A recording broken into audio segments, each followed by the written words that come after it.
One in 1924, 5 men walked into a room together. Within a month, all 5 were dead.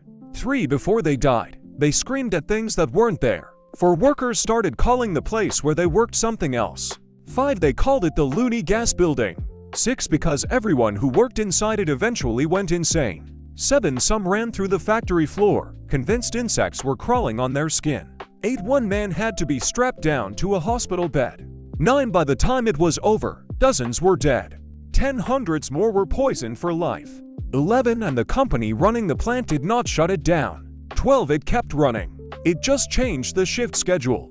13 because the thing being made inside that building was worth too much money to stop. 14 it was called Tetraethyl lead.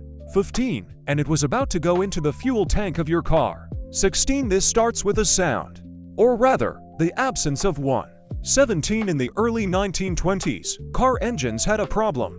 18 when you pushed them too hard, they made a harsh metallic knock.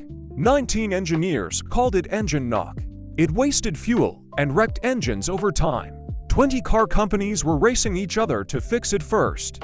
21 whoever solved the knock could sell smoother, faster, more powerful cars. 22 a young chemist named Thomas Midgley was assigned to fix it. 23 he worked for General Motors, testing hundreds of compounds one by one. 24 in 1921 he found one that worked almost like magic. 25 a tiny amount, mixed into gasoline, silenced the knock completely. 26 the compound was Tetraethyl lead, and it had one small detail attached to it. 27 lead is a neurotoxin. It damages the brain, and it never fully leaves the body. 28 this was not a mystery in 1921. Doctors had documented lead poisoning for over a century. 29 factory workers who handled lead paint and lead pipes had been going sick for decades. 30 some countries already treated lead exposure as a known, serious occupational hazard. 31 Midgley knew all of this. He was not guessing about the risk. 32 there was another option on the table: ethanol. 33 ethanol fixed engine knock just as well, and it was nearly harmless. 34 it could be distilled from corn on almost any farm by almost anyone. 35 some engineers at General Motors actually preferred it and said so. 36 but ethanol had one fatal flaw from a business point of view. 37 nobody could patent corn.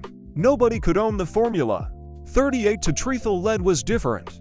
It could be owned completely. 39 General Motors and a company called Standard Oil saw exactly what that meant. 40 in 1923 they formed a new company together. They called it Ethyl Corporation. 41 noticed the name. Not lead, just ethyl. 42 that was not an accident. That was the first lie. 43 because if the public heard the word lead, they might ask questions. 44 so the word lead quietly disappeared from the advertising. 45 what appeared instead was a slogan: the mileage merchant. 46 a friendly, harmless little phrase for something built from a known poison. 47 and it worked. Sales of leaded gasoline exploded across the country. 48 meanwhile, in Germany, health authorities looked at the same compound and reached a different conclusion. 49 German regulators restricted leaded gasoline almost immediately, worried about exactly this danger. 50 in the United States, no such restriction came. The market kept growing instead. 51 within a few years, Ethyl Corporation was not just an American company anymore. 52 it began licensing the formula to partners overseas, one country at a time. 53 Britain adopted it. Then France. Then dozens of smaller markets around the world. 50 for each new country got the same friendly branding and none of the warning. 55 a compound built in one small Ohio laboratory was on its way to nearly every nation on Earth.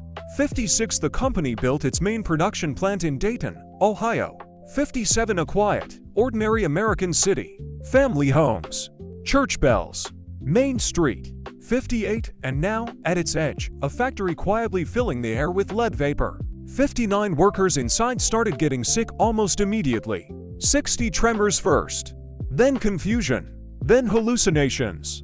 61 by 1924, dozens had been hospitalized. Some had already died. 60 to the press started asking questions. So the company did what companies do. 63 it called a press conference. And Thomas Midgley himself gave the demonstration. 64 in front of reporters, he poured Tetraethyl lead over his own hands. 65 then he held a beaker of it up to his face and breathed it in. 66 he told the room he could do this every day with no harm at all. 67 what he did not say was that he had just spent months in Florida, recovering from lead poisoning. 68 he knew exactly what the substance did to a human body. He had already lived it. 69 the demonstration worked. The story died down. The gasoline kept selling. 70 but this is where the story is supposed to end, according to the company. 71 it does not end there. It was only getting started. 72 in New Jersey, a second plant opened in a town called Deepwater. 73 workers there began hallucinating insects crawling under their skin. 70 for they called the building something specific. The House of Butterflies. 75 because that is what dying men saw, clawing at their own arms.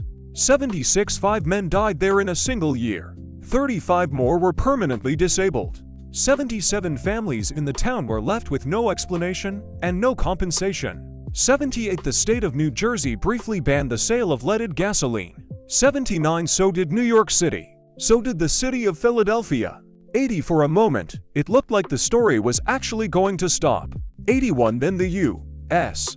Surgeon General called a national conference in 1925. 82 public health officials wanted the substance banned outright. 83 industry scientists, funded by the very companies making it, argued the opposite. 84 the conference ended with a small task force and no ban. 85 the task force had 1 year to study the effects. It had almost no funding. 86 one of the men on it later admitted the research was rushed and incomplete. 87 by 1926, the verdict came back. No danger has been found. 88 leaded gasoline was declared safe.